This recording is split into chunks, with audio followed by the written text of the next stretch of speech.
Let's Mic Trend Twister. Let's mic trend twister. आइए जानते हैं सोशल मीडिया की आज की वायरल हलचल। चिराग पासवान का एक वीडियो काफी देखा जा रहा है, जिसमें उन्होंने गृह मंत्री अमित शाह के मुख्यमंत्री चयन वाले बयान को प्रक्रिया का हिस्सा बताया है। पासवान ने कहा कि एमएलए चुनकर आते हैं और वही अपना नेता घोषित करते हैं और अभी नीतीश कुमार के नेतृत्व में ही चुनाव हो रहा है। इसमें कोई विवाद पैदा नहीं हुआ है। केंद्रीय गृह मंत्री आदरणीय अमित शाह जी ने एक सामान्य प्रक्रिया का जिक्र किया है and this is how CM का अगर चुनाव होता है उसकी यही प्रक्रिया होती है। इसी तरीके से चुना जाता है। सीएम हो, प्रधानमंत्री हो, विधायक दल के जितने विधायक आपके जीत कर आते हैं वो अपना नेता चुनते हैं। तो इसमें कौन सी नई बात गृह मंत्री जी के द्वारा कही गई। मुख्यमंत्री नीतीश कुमार जी के नेतृत्व में हम लोग चुनाव लड़ रहे हैं। उसके बाद ये प्रक्रिया का हिस्सा है कि जो जीते हुए विधायक हैं, एक दल की तो बात है नहीं, 5 दल एक साथ हैं, तो जितने विधायक जीत कर आएंगे वो स्वयं अपना नेता चुनेंगे। इसमें कौन सी नई बात है। बिहार विधानसभा चुनाव को लेकर छत्तीसगढ़ के पूर्व मुख्यमंत्री भूपेश बघेल ने दावा किया कि नीतीश कुमार और बीजेपी के बीच नाराजगी चल रही है। बघेल ने कहा कि नीतीश कुमार बीजेपी के साथ गठबंधन में चल रही अंदरूनी कलह से परेशान हैं। उन्होंने ये आरोप भी लगाया कि बीजेपी अपने सहयोगियों पर नियंत्रण रखने के लिए ईडी का इस्तेमाल कर सकती है। देखिए, इंडिया अलायंस है वो अपना काम बहुत ही सिस्टमेटिक ढंग से काम कर रही है। सभी प्रत्याशी के पास भी फॉर्म पहुंच गए हैं, सब लोग फॉर्म भर रहे हैं, कहीं कोई दिक्कत नहीं है। दिक्कत तो भारतीय जनता पार्टी को, सत्ता में बैठे हुए हैं। नीतीश बाबू उधर एक तरफ मुंह फुलाए बैठे हैं, कहाँ है पता नहीं। वो जब तक कि मुख्यमंत्री मुख्यमंत्री रहे हैं तो इंडिया गठबंधन को उसको चेहरा घोषित करने में तकलीफ क्या है। दूसरी तरफ उसके जो अलायंस पार्टनर हैं वो सारे नाराज हैं, एक दूसरे के खिलाफ बिल्कुल तलवार निकाले बैठे हैं। अमित शाह जी यहाँ बैठे हुए हैं, उसके वो चाणक्य नीति काम नहीं कर रही है, केवल अब एक धमकी बची है। अब उनको अपने ही अलायंस पार्टनर के नेताओं के घरों में अब ईडी आईटी भेजने की आवश्यकता बची है। वही आवश्यकता है जिसके माध्यम से वो कंट्रोल कर सकते हैं। उधर असम के गुवाहाटी में राहुल गांधी ने जुबिन गर्ग के परिवार से मुलाकात कर सांत्वना दी। इस त्रासदी के पीछे की सच्चाई सामने लाने की मांग का भी राहुल ने समर्थन किया। उन्होंने सोनापुर में जुबिन के समाधि स्थल पर श्रद्धांजलि अर्पित की और असम सरकार से इस घटना की पारदर्शी जांच करने की मांग की। यूपी कांग्रेस के अध्यक्ष अजय राय ने आरएसएस पर राहुल गांधी के खिलाफ फर्जी मुकदमे दर्ज करवाने के आरोप लगाए हैं। अजय राय ने कहा कि आरएसएस का मकसद कांग्रेस नेताओं को दबाना और उनकी आवाज को दबाना है। राहुल गांधी के खिलाफ इसमें उन्होंने कहा था कि अमेरिका यात्रा के दौरान राहुल गांधी ने तमाम जो भड़काऊ भाषणों से तमाम जो सिख समुदाय है वो भड़क सकता है। उन्होंने खालिस्तानी के समर्थन तक की बात उन्होंने इसमें कही कि उन्होंने खालिस्तानी समर्थन करने तक की बात राहुल गांधी कर रहे हैं। देखिए, ये आरएसएस के लोग हैं। आरएसएस के जो भी लोग हैं वो जानबूझ के ये सब चीजों में आगे बढ़कर काम कर रहे हैं और राहुल जी को परेशान करने के ऐसी चीजों को खराब किया जाए, इसमें ये आरएसएस के लोगों के द्वारा मुकदमा कराया गया था, जिसको पहले भी माननीय न्यायालय ने खारिज किया था, लोअर कोर्ट ने खारिज किया था। फिर ये सेशन कोर्ट गए थे, फिर सेशन कोर्ट ने लोअर कोर्ट को सुनवाई करने के लिए दिया था।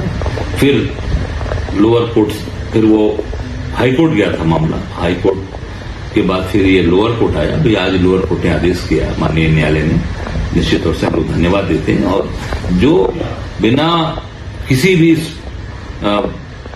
जिसको बोला जाए बिना किसी सुर ताल के अपनी चीजों को केवल और केवल एक हराश करने के लिए, परेशान करने के लिए इस तरीके के मुकदमे आरएसएस करा रही है हमारे नेता राहुल जी पर। डटकर मुकाबला हम लोग कर रहे हैं और मैं अपने अधिवक्ता साथी, हमारे वहाँ के अधिवक्ता साथी अनुज यादव जी को, जो बड़ी मेहनत से और बहुत ही परिश्रम के साथ उन्होंने काम किया, मैं उनको धन्यवाद देना चाहूंगा कि बहुत ही जो इस तरीके के लोग, जो संघ के लोगों के द्वारा ये सब कराया जा रहा है, हमारे वकील समाज के लोग, अधिवक्ता समाज के लोग डटकर कांग्रेस के साथ खड़े हैं, राहुल जी के साथ।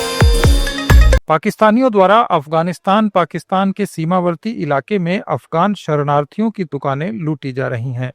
दुकानों के शटर तोड़कर कपड़े और दूसरे सामान लोग उठाकर ले जा रहे हैं। ऐसे बहुत सारे वीडियो सोशल मीडिया पर वायरल हैं।